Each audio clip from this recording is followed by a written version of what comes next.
But anyways, Antonio Phillips has been around for a long time. Because one of the biggest production labels for reggae music over here in Jamaica was Jetstar. And Antonio Phillips worked alongside Mr. Palmer for Jetstar, which closed down. So I'm actually glad and I'm happy to know that I'm in the hands of those people that are actually guiding me, because obviously what I should have had back then when I was coming out doing music, I should have had guidance, and none of the old producers that I worked with guided me the way our Rough Cut is guiding me. Okay. I mean, one or two songs got me out there, but it just wasn't enough. I mean, again, the production wasn't great, production, and because I didn't really have much of a say in it. Whereas when I'm working Rough Cut, thank God I have a bit more autonomy. So I can kind of like have a say so in certain things. Like for example, like the mix and mastering, because obviously before you mix and master, you have to make sure that your vocals are on point. Of course. And back then, I mean, when I was doing my shit, like back in 2020 and that, I don't think my vocals were that good. I mean, I was just meant to be a backing singer back then. And I could apparently say to Mr. Webster, you should stay at the back with the backing singer, that's what you're good for. That's your lane, stay there. You know what I mean? But like, the new me now, like, the new sound that I've developed and found, because obviously I was still finding myself vocally and musically, and well, not really musically, but vocally. It takes time. And yeah, I mean, I started doing like vocal training, warm-ups, all that sort of stuff. And I think 2022, I done 2 songs in China with a guy called Kyle B from Kyle B Productions in China. And the song that I did called Bring Back the Love, I wrote it myself. Sounds good. The name sounds good. Yeah, every day I wake up, I pray to Jah. He will find a way, come back together again. So it's all about bringing people back together and living in love. We've got to live in love, peace, love, and harmony. So all that kind of stuff. That song done really well. I haven't done a video for that. I am going to do a video for it though. But yeah, that song went really well in China. America received it well as well. Jamaica loved it. And it went into Japan as well. So I'm still working on trying to kind of like, get my foot in the door in Japan, because that's where the money's at. I want to be booked for shows over there. Like, that's where, do you know what I mean? So that's roots reggae. That wasn't Lovers Rock, that's roots. Conscious kind of stuff. So that was where I showed my versatility. That it's not just Lovers Rock, I could do roots as well. Yeah, of course. I love a bit of dub music as well. Yeah. So I did a dub song called Sound System Boy, which was inspired by Sandra Cross's song, Sound System Girl, you never know me was a system girl. So that song was inspired by Sandra, so my one's called Sound System Boy. And it was same producer, Carl B in China, I done it with. He didn't really get the same recognition as Bring Back the Love did, the first song that I did with him, but it got a little recognition, if that made sense. Yeah. It wasn't enough. So I feel that later on I might remaster that song and keep the vocals, but might just change certain parts differently. But that one was more electronic dub. You know what I mean? Yeah, dub's a bit different to the other two. Do you know what I mean? Yeah. So again, show my versatility, because I'm also trying to go to the European market too. Of course, yeah. So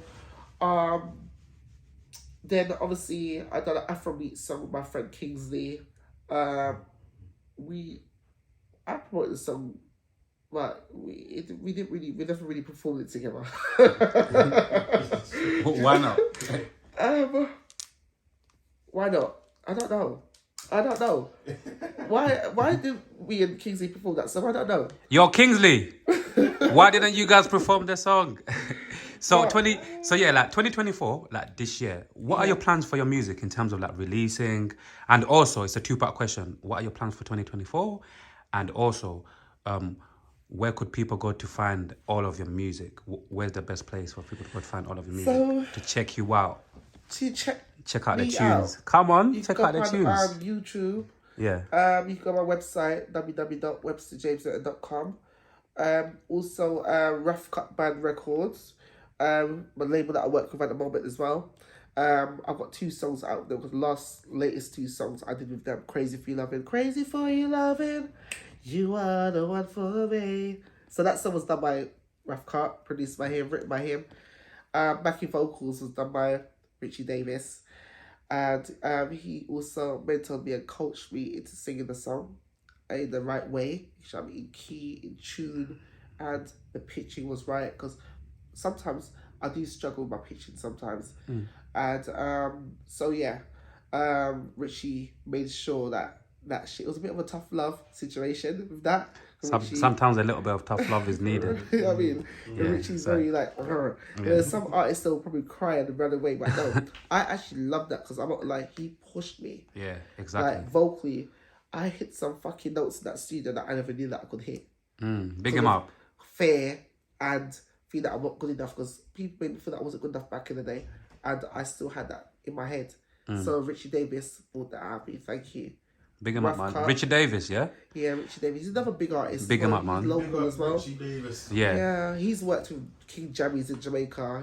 That guy's been around. He's one of the UK's best reggae singers, alongside Don Campbell, Peter Honeygirl, and Trevor Hartley again. Fucking hell, Lionel. You know all of these guys. I'm just getting to know you, know.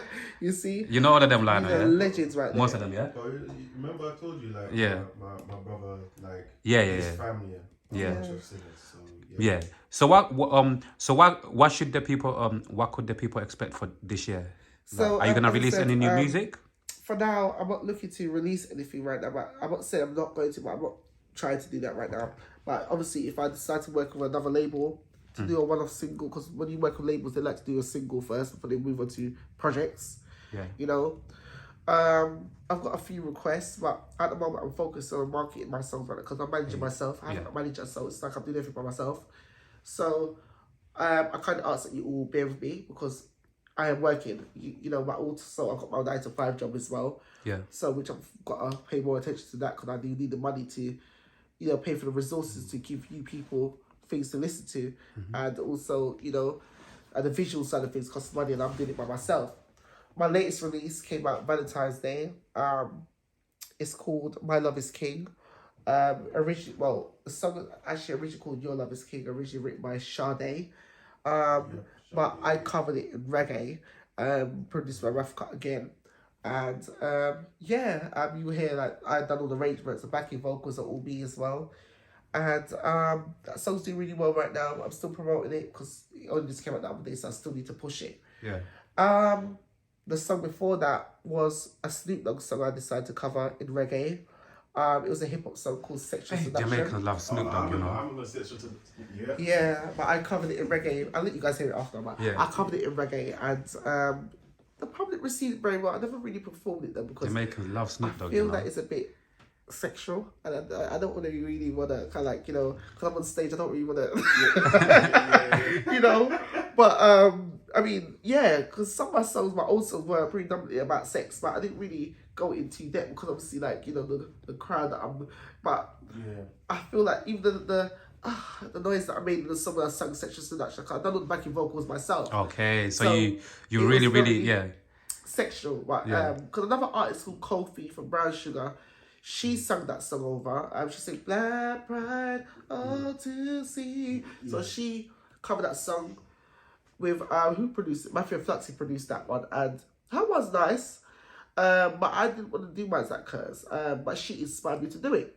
So when I sang that song, I done it the Webster way, and the Webster way, the public liked it, but I don't know, why didn't you perform it? I don't know. I don't know why I don't perform it. But why I will do it. Yeah. Have you considered maybe performing it for this year? What? No? Maybe. Is that how sexualized that song is? No, it's not. Maybe it's me making it sound as bad as it's okay, not. But it's just, I'm just very conscious, put it that way. Because even when I go on stage, I don't really like to show, like, I mean, skin, like, get me all that sort of stuff. I mean, I'm very old school. I like to dress up. Like, I respect it. I respect that as well. I respect that. You know? Yeah. Even I see some women go on stage, they're half naked. You don't need to buy it attention. Command it, you don't need to buy it. Do you know what I mean? Yeah. You know, I don't like all this half naked stuff. And the generation that I'm from, that's what they like. But I tell people I'm from this generation, but I'm not of it. You know what I mean? We live in a generation of like, unfortunately, most of the times people say sex sells, isn't it? Yeah, sex sells, and I believe that because even my picture that I used to be the artwork for it was very sexual, but it wasn't my choice. It was the producer's choice. But you know, it was very seductive, and you know the look that I gave, like you know, like the it was I don't know what the clothes was, but it was very like, do you know what I mean? It was. So, Yeah, I mean, very seductive. Yeah. So it's like, you know, and I was topless as well, but listen, like with music, look, music is like, obviously everybody knows it's another form of art, innit? Yeah. And it's like, me, I just always say like, listen, there's so many different people in this world who make music. Yeah. But I just honestly, what I'm about to say, I hope it doesn't go over people's heads, yeah? Me, yeah? Even if somebody comes out with a crazy style, but it's unique, even if I don't fuck with it, yeah? I just appreciate people expressing themselves, being in their true authentic self, you get me? So for me, like, for you, like, I would just say like, you know, just whatever you feel like doing, however you feel like expressing yourself, you should just